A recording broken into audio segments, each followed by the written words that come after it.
نو اندق شان زما عزتمندو په یو کور باندې غریبی رااله، غربت رالو، تنگ دستی رااله، هغې څه چلو کو یاره د کور دا کرایانې مرایانې نشو خلاصولی او په دې کور کې دا زندگی ډېره مشکله ده. ځئ چې یو ځنګل ته وځو، هغه ځنګل کې به زندگی تیرو، ولې نه دا کرایانې خلاصولی شو، نه دا بیلونه او نه د کور دا خرچې، بس ځنګل کې به همداسې سخت ژوند به وي، سخت ژوند به تیرو. نو زما محترمو ښځه خاوند بچي ټول واخسته او لاړه په یو ځنګل کې دیره شول او هغه ځنګل کې ناست دي. دغه دی چې زما عزتمندو یو مارغه راغی، چې مارغه راغی هغه په یو ونه کې کېناست. دلته پلار یو بچي ته وایي بچیا ورشه چاړه راوړه، هغه فورا لاړې چاړې راوړه. بل ته وایي شابه ما پتیله راوړه، منډه وه هغه لاړو پتیله یې راوړه. بل ته وایي شابه ته لاړ شه لرګي راوړه، خشاک راوړه، هغه لاړې خشاک یې راوړو. زما محترمو هلته نه چې کله هغه مرغۍ د دې د خپلو کې اتفاق وکتو، د دې د خپلو کې میټینګ وکتو چې دا خپلو کې دومره متفق دي، نو زما محترمو هغه مارغه ورته وایي زه خو وړوکي شان مرغۍ ما او لږه شان غوښه مې ده او تاسو دومره ډېر کسانې، ستاسو د ټولو به په ما باندې کار ونه شي، راځئ زه درته یو خزانه ښیمه، هغه ځان له راوباسئ او ځان له پې زندګي آباده کړئ. اوس مارغه مخکې دی، دوی ورپسې دي. نو مارغه د یو غر لمنه کې زما عزتمنو داسې مکوخه ووهله او هغه نه پس والوت. دی ورلل هغه ځای زما عزتمندو راکولاو، چې کله یې راکولاو کو یو لوی خزانه زما عزتمندو راووته، پکې سونا جواهرات قیمتي قیمتي کاڼي. نو دې داسې کار وکړو چې زما محترمو هغه راواخسته او لاړو ځان له ښه مزېدار خرڅ کو، یو بهترین محل کور یې ځان له جوړ کو. زما عزتمندو ګاونډیان ګوري هلکه دا خو دومره غریبانانو دومره تنګدستو، دا څنګه एकदम داسې شاهي محل کور یې جوړ کړو، دا څنګه एकदम دومره په ترقۍ باندې لاړه. نو هغې خبر شو یاره دی خو دا کار کړی دی او یو ځنګل ته تلي و، راځئ چې موږ هم ځنګل ته لاړ شو. نو زمونږ د پښتنو ونته کې خلق وو، زمونږ ونته کې نافرمان او بې اتفاق او کینې بغضونو والا او حسد والا او زما عزتمندو دا ټولې خبرې هغې کې وي، لکه دا کم زمونږ په کورونو کې چې دي. هغې په ځنګل کې ناست دي، دغه دی مارغه راغی او زما عزتمندو په یو ونه کې کېناست. چې کېناستو نو دا پلار یو زوی ته وایي بچیا چاړه راوړه.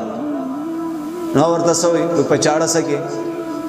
وایي دا مارغه رانیسو حلاله وایي زمړه مازغه دې خراب دي، مارغه دې رانیولی نه دی په ما چاړه راوړي. خیال مو دی دا من کې شته که نشته؟ بیا بل ته وایي ورشه خشاک راغونډ کا، په خشاکو څه کې وایي دا مارغه رانیسو حلاله وایي پخه وایي خپلو کې به وخورو. او ورته وایي مړه مارغه دې رانیولی نه دی په موږ باندې خشاک راغواړي. اول خو مارغه راونیسه بیا به واقعي خبرې کوو. زما محترمو بل ته وایي ورشه پتیله راوړه، وایي په پتیله څه کې اوس منل نشته.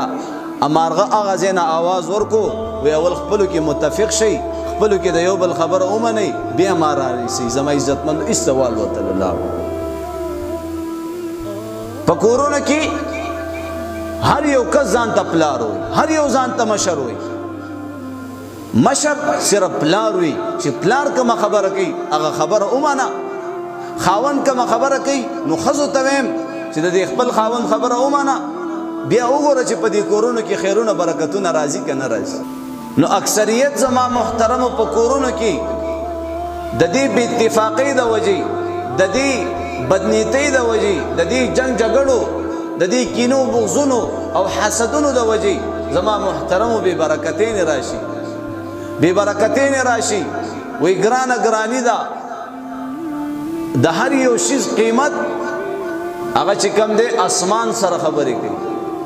وړو تروړه وګوره،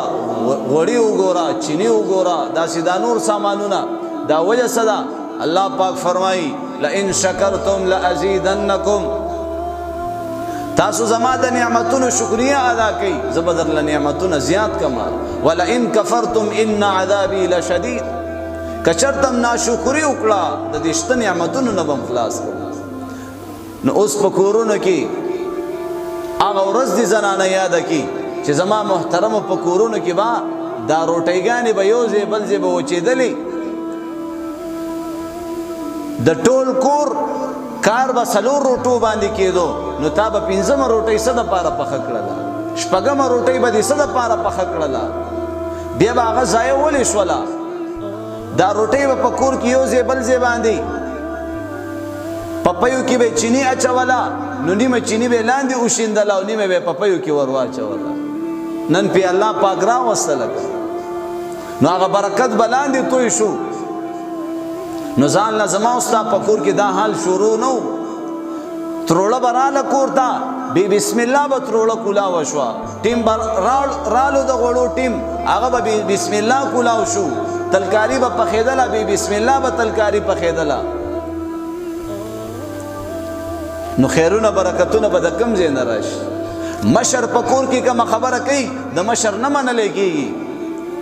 د خاوند نه منلی کېږي د سخر نه منلی کېږي د خواښې نه منلی کېږي نو خیرونه برکتونه به د کوم ځای نه راشي په هر کور کې زما محترمو چې ښځه د خاوند تابعداره شي فرمانبرداره شي حدیث کې محمد رسول الله صلی الله علیه وسلم فرمایي دا 3 خبرې دي ښځه په ځان کې راولي 3 خبرې اول نمبر چې کومه زنانه هغه زما محترمو 15 وخته مونځ کوي پابندۍ سره اهتمام سره څنګه د مونځ وخت داخل شي دا فوراً خپل مونځ وکړي دغه شان د رمضان المبارک روجي دا په پابندۍ سره نیسي او 3 نمبر کې کومه ښځه چې د خپل خاوند تابعداره وي د خپل خاوند فرمانبردار وي وای که دا 3 صفات په کومه ښځه کې رال په کومه زنانه کې رال وای د جنت 8 دروازې دي وای دته اجازت دی چې په کومه دروازه باندې جنت ته داخليږي دا په کومه دروازه باندې غواړي په هغه دروازه دی جنت ته ور داخله شي کومه ښځه په داسې حال کې وفات شوله چې هغې نه خاوند راضي و زما محترم حدیث کې محمد رسول الله فرمایي دا ښځه جنتی ده سیده به مرګ سره به سیده زما عزتمندو جنت ته ځي دا زنانه د خاوند په کور کې زما عزتمندو وفات شوله دته دا مرګ د نه خاوند راضي و دا مرګ د شهادت مرګ دی د لپاره عام مرګ او د شهادت مرګ کې ځمکې اسمان فرق دی خلک وایي که نه و یا الله د شهادت ښکلی مرګ ما ته را نصیب کړه نو د شهادت د مرګ یو لوی درجه ده یو لوی مقام دی زما محترم لوی درجه ده نو اوس بی برکتین دي زما عزتمندو په هر کور کې جنگ جګړې دي په هر کور کې نافرمانی دي اوس به خیرونه برکتونه د کم ځای نه راځي